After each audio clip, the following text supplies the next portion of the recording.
And so it's good that we see all these things happening, and extraordinary behavior is important. And Peter's not trying to set dates here. He's just saying, listen, the end of redemptive history is at hand.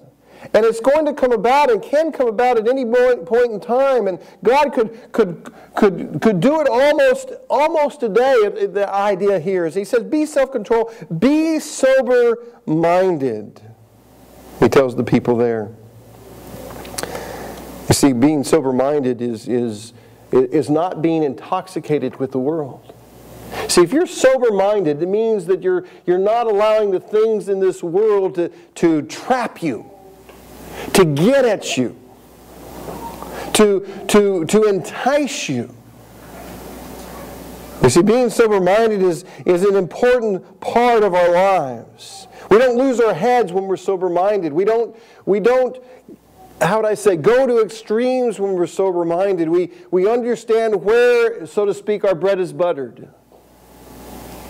We come back to God and we said, if you're sober-minded and you're in self-control, He says, these are things that should be characteristics of your mindset for the sake of your prayers. See, I'm sure the people that were praying and that were scared about their lives, what was going to happen, where were they going to get their next meal, all these things probably were going on in the reader's mind that Peter originally wrote to. And for us, we tend to lose our head when things go out of control. We kind of act irrationally. But God is still moving, and He's still there, and we need to be dependent upon Him. We need to put our weight on Him. Right. Or the old E.E. illustration of the chair that you're sitting in right now is holding up your weight. You're dependent upon the chair. I remember a couple of years ago we were sitting in the fellowship hall, and we were sitting in some of the...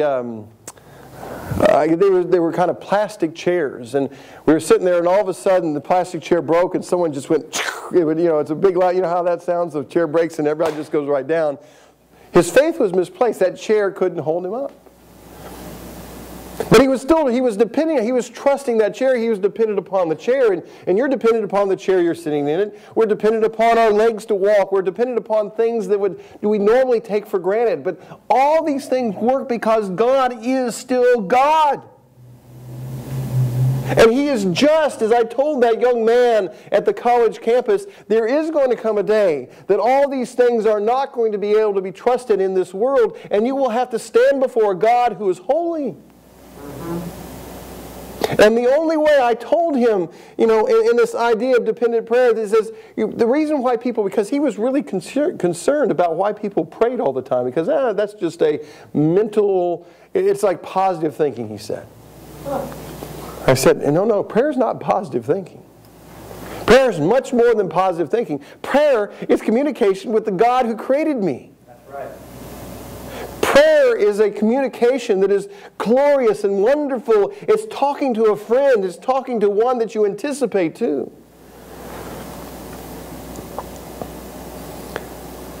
See, dependence, I think, is manifested in prayer greatly. Do you pray? I have to admit to the sin of prayerlessness in my life. I should pray much, much more. Because, Glenn thinks he can control things. When in reality, I can't. I can't control things. So dependent prayer. Lavish. Lavishing love.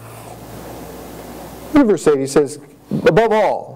He says, above all, now that you know that this is coming to an end, above all, keep loving one another earnestly, since love covers a multitude of sins. Now let me tell you what keep. You see that word keep? What do your other translations say? Some of you may say maintain. If you have an NIV, it just leaves that word, I think, out. But what it's trying to do is saying, listen, above all, be the one, be a kind of person that keeps loving one another earnestly, because loving one another takes work. Do you realize we're not all alike? Have you ever thought about that? So, some people smell good, and some people, well, we'll just say don't.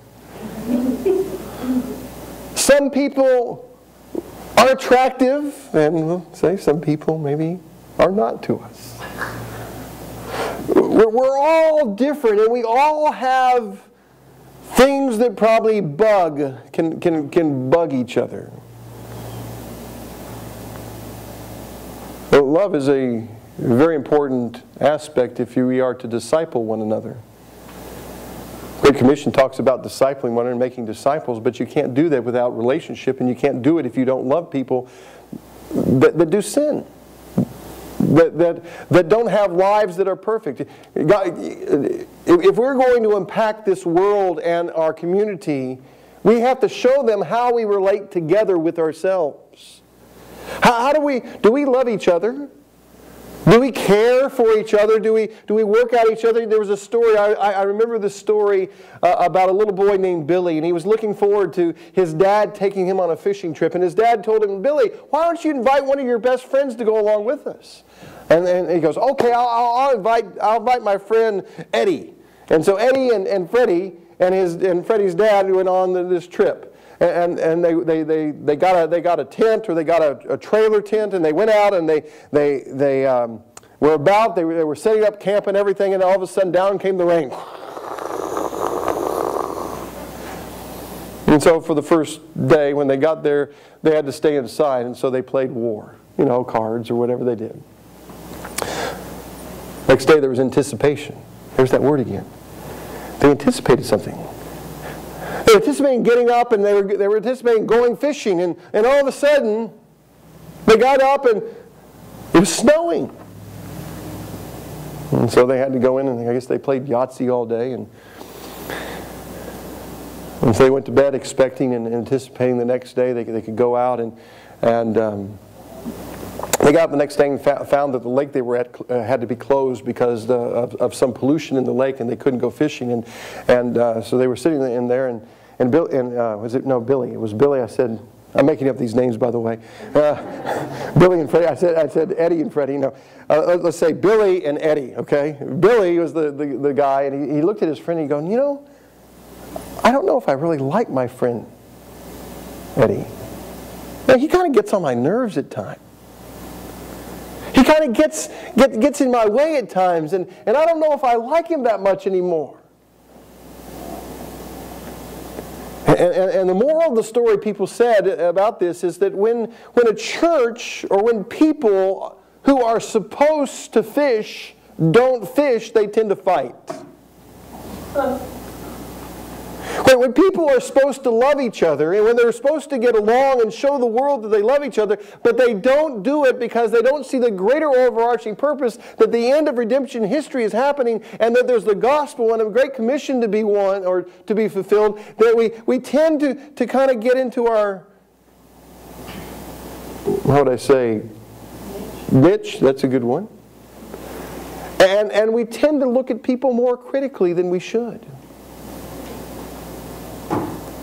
See, he says, the end of all things, and he says, be the one, or keep loving one another earnestly. And then he says, love covers a multitude of sins. That's lavish love. Now let me just say this about that statement. This statement does not mean if you love somebody, you can go to heaven. You can't earn yourself a place in heaven by loving someone.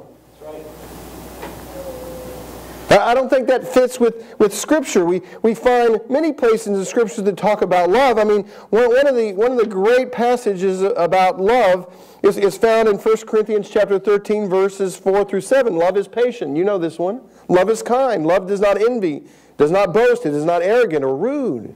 It does not insist on its own way. It is not irritable or resentful. It does not rejoice in wrongdoing, but rejoices with the truth. Love bears all things, believes all things, hopes all things, and endures all things.